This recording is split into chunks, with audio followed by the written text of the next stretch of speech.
But because I have a lot, I'll get my sentimental ones out of the way. And these are the only ones I can remember. And again, I'm sorry for the fictional people who do not exist that I left you out if I did. I have to start with the top one and the one that hurts the most. It's Ricky from Boys in the Hood. He was gonna have a scholarship. He was gonna make it. He was gonna go pro. That shotgun, damn. Optimus Prime in Transformers the movie.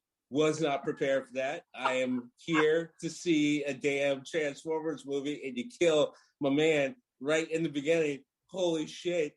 And then when I go home and check out the G.I. Joe movie, they hit me with Duke. I'm like, what the fuck is going on? How come I can't have any heroes? Wait, did Duke die in? Duke dies in the original cut of the G.I. Joe movie, but they had to change it because way too many kids got fucked up like me. But then the second one, they killed him. They killed him in the second one. Yeah, but then they brought him back anyway. All right. I mean, let's just put it this way. You were a little too old for Bambi's mom. But then when Mufasa bought it, you were definitely too old. That death of my allergies are acting up. Right? Come on, man. I just ate a hot pepper. And for people, my age, my generation, obviously, that were into it at the time, Optimus Prime, but not just Optimus Prime, but Transformers the movie. All right, because You cried when Mufasa died the first time. I will not take that bullshit. You cried. We all cried. We all did. Two out of the three of us are admitting it, Greg. Come on. This is a safe place. I didn't cry. I was just wondering if I could really sit through more of, cartoon Hamlet. Courage is admitting I didn't know if I was have fear. That is what courage is. Greg does have a certain kind of cynicism that the fact that you look at it however old we were probably like 12 13 when that movie came out. Which one?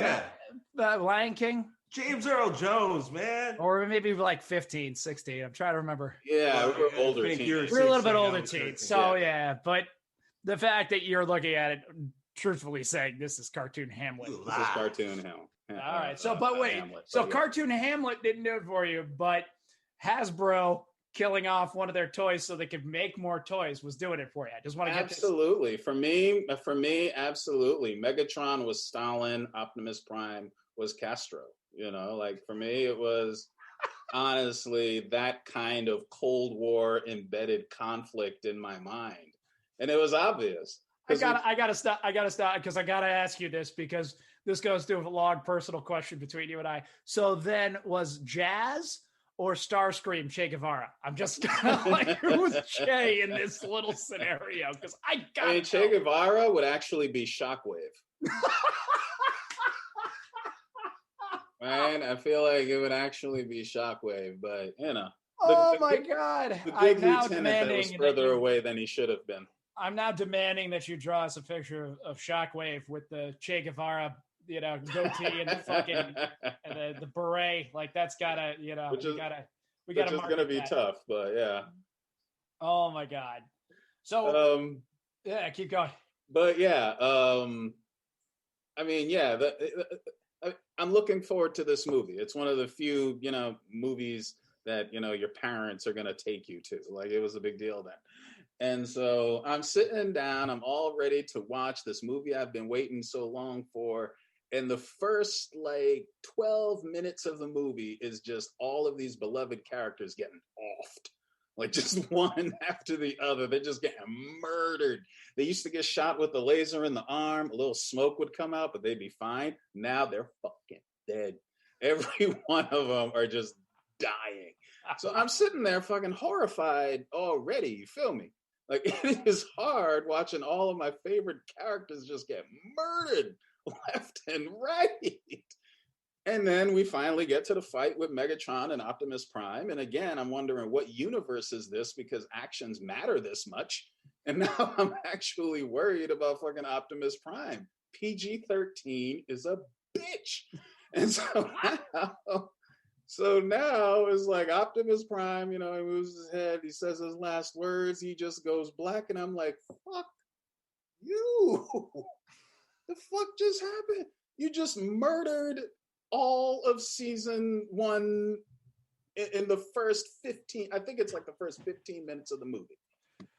So for the longest time, I had a hard time because all my friends loved it. But I was like, the fuck?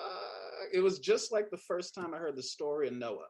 You know, everybody else thought it was a great story. I was like, this is fucked up material. The Jewish kid agrees with you. Yeah. Okay. And honestly, same thing with Transformers the movie. Everybody else was so in love with it, and I just couldn't feel it. And that's honestly the pattern of my life. You know, the Star Wars movies. You know, like everybody's like, yay, and I'm like, no. I just wanted to tell the listeners that, you know, when I started this, I, you know, thought this was a great way to spend some time with friends, especially during the pandemic. But I never realized how much I was going to learn about, you know, my most cynical friend getting a case of PTSD from Transformers, the movie, the original one, kids. It starts there. It starts there. It starts there. That's truly impressive. I mean, Yeah. that hardened your heart enough so that you just shrugged off Mustafa. You were I have been a cold-hearted critic ever since. Nah, you were just like, whatever. Mustafa's just another African dictator. All right, fuck it, we're moving on. Just another one waiting to take his place. Right. I don't want to hear shit about furry Idi Amin coming along, fucking, you know, like he was gonna save somebody. Like, no, it wasn't gonna happen. That motherfucker was evil. Just like listen, Mustafa was a king in the same way T'Challa was. All right, like let's get a couple of things correct. And not every African kingdom is the same. Thank you very much. Secondly, the funny part is the connection on this one is I was 5 and went to go see Transformers movie with my brother, who at the time 7 years older than me. He was 12. Don't do the math. We're off on 6 months. We're off on 6 months. He's 7 years older than me. Believe me. Okay. All right. I'm with you. When it happened, it happened. Trust me. I got His birthday hasn't happened yet. All right. Okay. I get it. I'm with you. I just ruined like the 7 people that download us. But anyway, my brother, similar to Greg, would watch horror movie after horror movie. People just getting hacked left and right. Didn't matter if you thought it was a good guy. Didn't matter, whatever. Done, killed. Like, one of the people I wanted to put on my list was almost like 3 or 4 Michael Biehn characters, because every time he shows up in a movie that I like, he's dead. No problem. At least he's 3. 3 movies I can call off the top of my head where a dude shows up. It's like, yeah, it's my man. And guess what? He's dead. Dead. Every single time. That's right. Yeah. But my brother, he would sit there, watch these movies, have no emotional effect whatsoever. So we go see Transformers. Now, mind you, he and I used to fight for the TV all the time. And most of the time, it was during times when like Transformers was on. So I'm like, all right, whatever. This is cool. He wants to go see it with me. Let's go. So we went. Fucking Optimus Prime dies. I'm in shock. I don't even know how to handle it. Like, similar to Greg, I'm like, whoa. There's like 7 different characters that just died. And now you killed Optimus Prime. What is going on here? But I hear sniffling. I look over because there's like 7 people in the fucking movie theater because we caught a matinee. I look over, my brother's weeping, absolutely just can't hold it back. He's like, he's in trouble. So we make it through the movie, and the only other time I've ever seen my man cry was another one on my list. And if you want to talk topical, it's Raheem and Do the Right Thing. Same thing. I'm sitting there watching. We've watched the movie probably about 2 or 3 times by that point. Actually, probably around 10 because it was one of the few VHSs we had. But I remember, Radio Raheem gets choked out by the police, dies. Yep. Because of that murder tactic. And I hear sniffling. I look over. Same thing. The same man who will watch horror movie after horror movie. He done seen like 100 teenagers get killed in the middle of sex with all the fucking horror movies he watched from the 80s and early 90s. But nothing at all. But Radio Raheem does, and he is uncontrollably weeping, which is another reason why it's on my list. Those 2. It had a lot to do with the fact that the person who, if y'all think Star Child is like heartless when it comes to these kind of things, you should meet my brother. Believe me, it would make him an emotional, weeping individual. My brother has 0 emotion, and those 2 times, weeping like a freaking baby.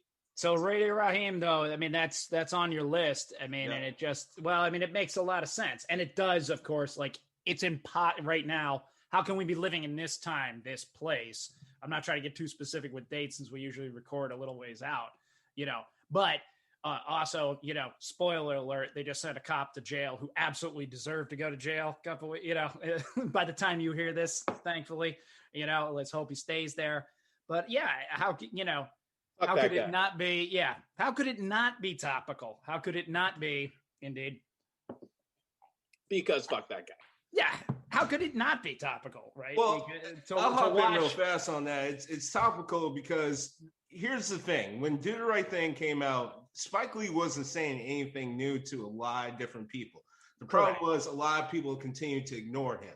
A lot of people continued to think that was theatrics or drama, or he was just ginning things up because he was Spike Lee and he was already an agitator. A lot of people just immediately just pushed it to the side, whereas many families that look like Greg and mine, we knew that stuff was already happening.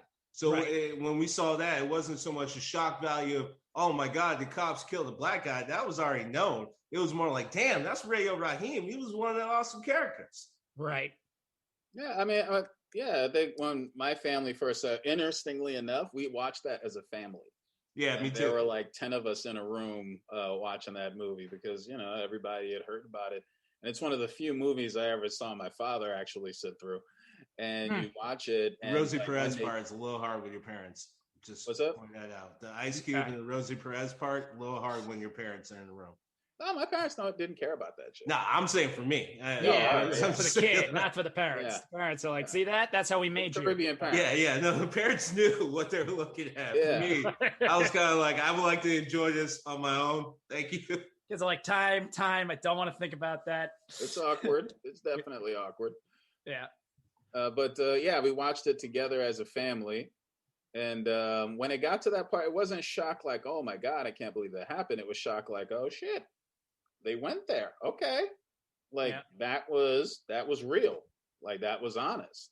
And the question and the thing that they really, hit specifically, and it's one of the reasons I always bring that movie up anytime somebody wants to talk about how Boston's racist.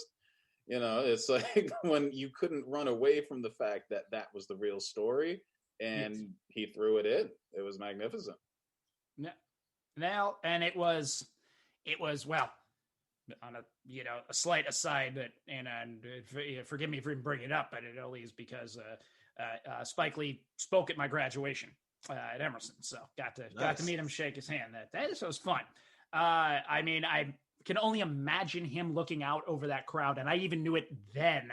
And being woke wasn't a thing, and I was not woke. Just to be honest with you here, it wasn't a thing, and I wasn't there yet, not by a fucking long shot. Okay, somehow, still managing to grow up through the Rodney King riots and everything. There was still something that wasn't, getting through the old ears here. It takes time. Yeah. It takes time. Takes some understanding. Takes getting comfortable with yourself, because there's of course a lot of guilt that comes with it, and just being able to sit with the, with the conflicting image of yourself versus reality versus where you are versus what have you.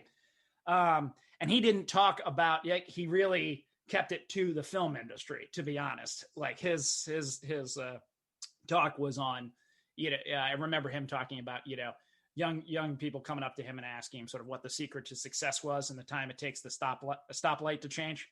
That always stuck with me, and he just, and he did kind of give the old hustle and work hard speech, really. Like he talked about eating SpaghettiOs, and he talked about making She's Gotta Have It. And he's like, I eat a lot of tuna and a lot of SpaghettiOs, man, because everything was totally wrapped up into that.